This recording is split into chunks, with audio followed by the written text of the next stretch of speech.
This is a Nintendo Game Boy DS. It's a Game Boy Color with an advanced SP screen added onto the top of it, which has a Nintendo DS inside and plays Nintendo DS games and also Game Boy games, and I'm sure many other games as well. This was made by Game Boy Custom on Instagram, and it was reviewed by my friend Brandon over at Retro Dodo. However, it broke halfway through his review, and they reckon something got broken in the process of shipping it from Australia to the UK. So I'm going to pop this thing open, see what actually makes it tick, and try and fix it. Apparently, it's not charging, which is going to probably mean that something to do with well, I imagine it's something to do with the power. If I was to hazard a guess, if you wanted my expert opinion. You can see it's very homemade, you know, props to Game Boy Custom for making this thing, but there's no sort of body filler and making anything seamless, and I believe this is actually a prototype, I should mention that. However, I'm totally not sure what this is actually going to look like when it's finally done, but this one I know is a prototype. It's held together with glue, and yeah, a lot of glue, and apparently I can't just unscrew it and open the back. I'm going to have to cut it open and probably make a bit of a mess. That looks like an R4 card that's actually been hardwired in, because they would probably have to have removed the cartridge slot because it's going to be quite big and they need to get everything inside here, and that's an SD card so that you can put different games on and ROMs and all that sort of stuff on it. There's your shoulder buttons right there. They've taken one of the cartridge slot covers out of the DS Lite and rammed that in there to seal that all off. There is no denying that this is a very, very cool item. So let's crack it open and see if we can figure out why it doesn't work. I mean, when you turn it on, it actually pops and flashes. So, no idea what's going wrong. Let's see if we can figure it out.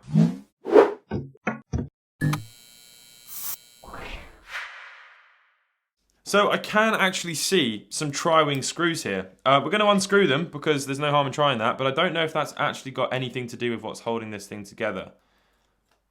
Nope, they are just spinning round and round. Oh! Okay, now I think they might only just be for show. Yeah, they are cut down. They are not actually doing anything, but we'll remove them nonetheless. Right, okay, so we're going to have to just try and crack this thing open because the screws did nothing. They held nothing together. They were just there for show. So I've got a knife. I've got some willpower. Let's see what we can do.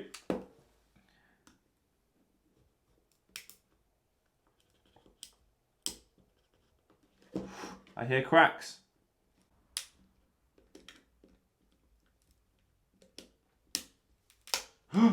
Okay, that is a big pop, guys. I'm not gonna lie. I think I'm underqualified. Oh! Ah!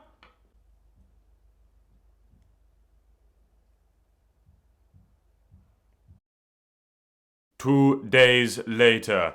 What I did was I soldered two wires to some test points on the motherboard that are labelled battery minus and battery positive. I then soldered those two wires to a little USB-C rechargeable Game Boy Advance battery pack that was sent to me by Retro Modding, which also has some test points on it. And when I soldered that to the motherboard, the thing fired up and it actually worked. However, the screen does not work. This little contraption here, I believe, is some sort of a custom-made piece, and what it's made to do is extend the screen of the DS. So essentially, what you'd be doing is plugging this right here into the motherboard, like that, close that down, and then you can see it's going to reach all the way over to this screen that he's hot glued into the Game Boy Color, like that, and then when you go to turn it on, this is what occurs.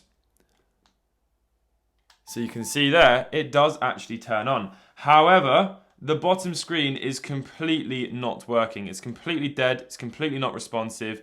Don't know why. I imagine maybe it was another thing to do with the shipping. It was dropped or something broke. I'm not entirely sure. But what I decided to do was grab a screen, unplug it from the one that's hot glued in. And here's a screen that I've nicked from something else that I've been working on. And if you plug that into there like so, boom, and then turn it on, you'd expect this to work. However, it does not. There is absolutely nothing on the screen. It's doing the exact same thing. So, my next step was, okay, let's unplug this extension ribbon cable that's a homemade piece that we know could potentially fail, being that it's, homemade. And let's plug the screen directly into the DS where it would have actually sat originally inside a DS. And then let's turn it on and let's see what happens. Boom. There it is, it actually works, as you can see. And if I move the D-pad around, you can see it is actually going to work. And if I press A here, we can go into some DS games. Let's see if we can find them. Corrupt DS program file. Okay, it's corrupt. That's not good. Well, unfortunately, it seems like everything is corrupt, which is really, really bizarre. Let's try a GBA game and let's see what happens when we launch that. Oh no. I'm really struggling with this. I can't get any of these ROMs to work. They're all completely broken. Holy moly, this thing is just a very unhappy little chappy. I have found a solution, I think, to the problem. This puppy right here. This is a 520-in-1 fake DS card that I bought years ago, made a video which somehow went viral and everybody hated, which is actually an Ace 3DS or whatever, a fake R4 card in disguise. And what we're going to do is take this apparently Kingston, which is definitely a lie, 8GB, which is also a lie, micro SD card, and plug that into here, and it should allow us to play some DS games on this very worse for wear little device. I just want to say this is not Game Boy Custom's fault necessarily. These things are more so works of art, and it's very difficult to make them as reliable and everything as the official stuff. So let's turn this on, keep our fingers crossed, and see what happens. Let's start this up. Okay, whoa, loading. It's not done that before. It works. We have managed to get this thing working. We're technically playing DS on a Game Boy. And look, we've got shoulder buttons on the back of And what I'm going to try and do is get another one of those long ribbon cables so we can actually try and reconnect that screen and see if that actually is the problem and see if this screen does still work. Hopefully it does. And if that's the case, we might be able to actually fix this. I'm going to have to pry the motherboard out and figure out what's gone wrong with the actual USB-C charging method. In fact, I think we should do that now. Oh, okay, that's some movement right there for sure. This is so tense. Oh. So I've managed to actually get this out. Let's have a look. Oh my goodness gracious me. Look at what we're dealing with. Let's remove this little piece of tape and see what's underneath. There we go. We've actually found it. Look. It was meant to be soldered to there, but it wasn't. The wire has just come off. That's all it is. The wire just came off. Right, before we do anything else, we need to remove the temporary battery solution that we've got right here plugged in. Let's just desolder that. Okay, we can set that to the side. And now, luckily, my soldering iron is actually USB-C, so we can just unplug that, whack that to the side, and what we want to see over here at the bottom is a light, a green or orange or something light, which is going to indicate that it's charging. Let's plug that in.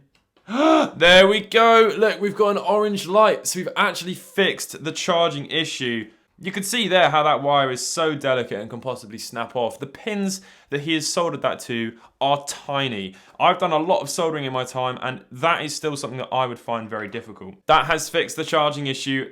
The charging issue is no longer an issue. It's gone. It's not an issue. But we've now got two other problems.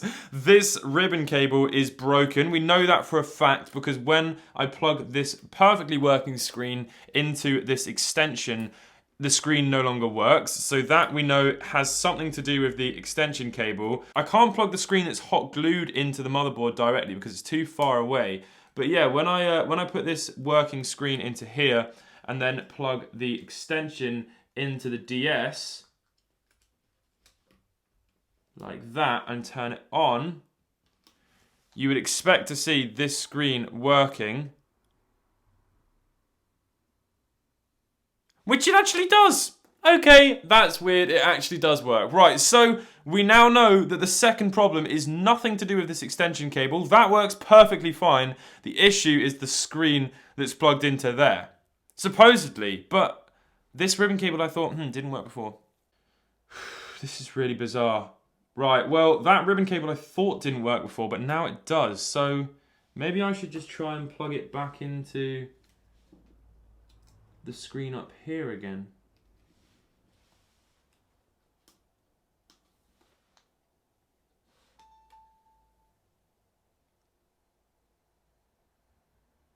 Wait a minute!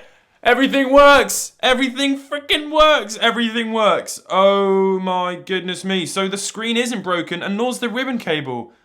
Why was there a weird issue going on with the screen before then? I've fixed it!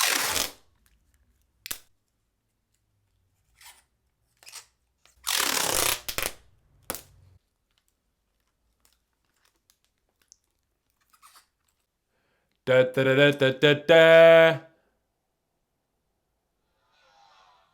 I fixed it. Yes, the screen no longer closes because it's held together with Kapton tape. And yes, it does look slightly worse than before because it's held together with Kapton tape. But because it's held together with Kapton tape, if and when it fails again, I can get back inside with no problems. Look, this is insane. I've actually managed to fix it. I'm playing it now, it works, and it's cool. And if I didn't use Kapton tape and I actually spent some time gluing it, the screen would fold down and you'd have a really cool DS Game Boy thing. And I think that that is very awesome. Fair play to Brandon as well for managing to make a video out of this thing still. Out of respect and love for the guy who sent it to him all the way from Australia. And yeah, wow, what a cool little thing this is. It feels so natural to hold as well because the Game Boy Color is actually quite a comfortable Game Boy to play on because of the big bulge for the AA batteries. But yeah, look at that. And I just came first place in the first round on Mario Kart. Unfortunately, the viewing angles on these screens are really awful, but that's no fault of anyone other than Nintendo. And the fact that the technology probably wasn't that good back then. But yeah, I'm super happy with how this thing has turned out. I did not think I was going to get that working today at all. There is no way I thought I was going to get that working. But we've got it working. And it wasn't that difficult. Realistically, it was just one little cable that came undone. What do you guys think? What a cool thing. It's now charging happily. If you unplug it, it will actually continue to work. It's charging away. That USB-C connector that he's used could probably do with a small little PCB.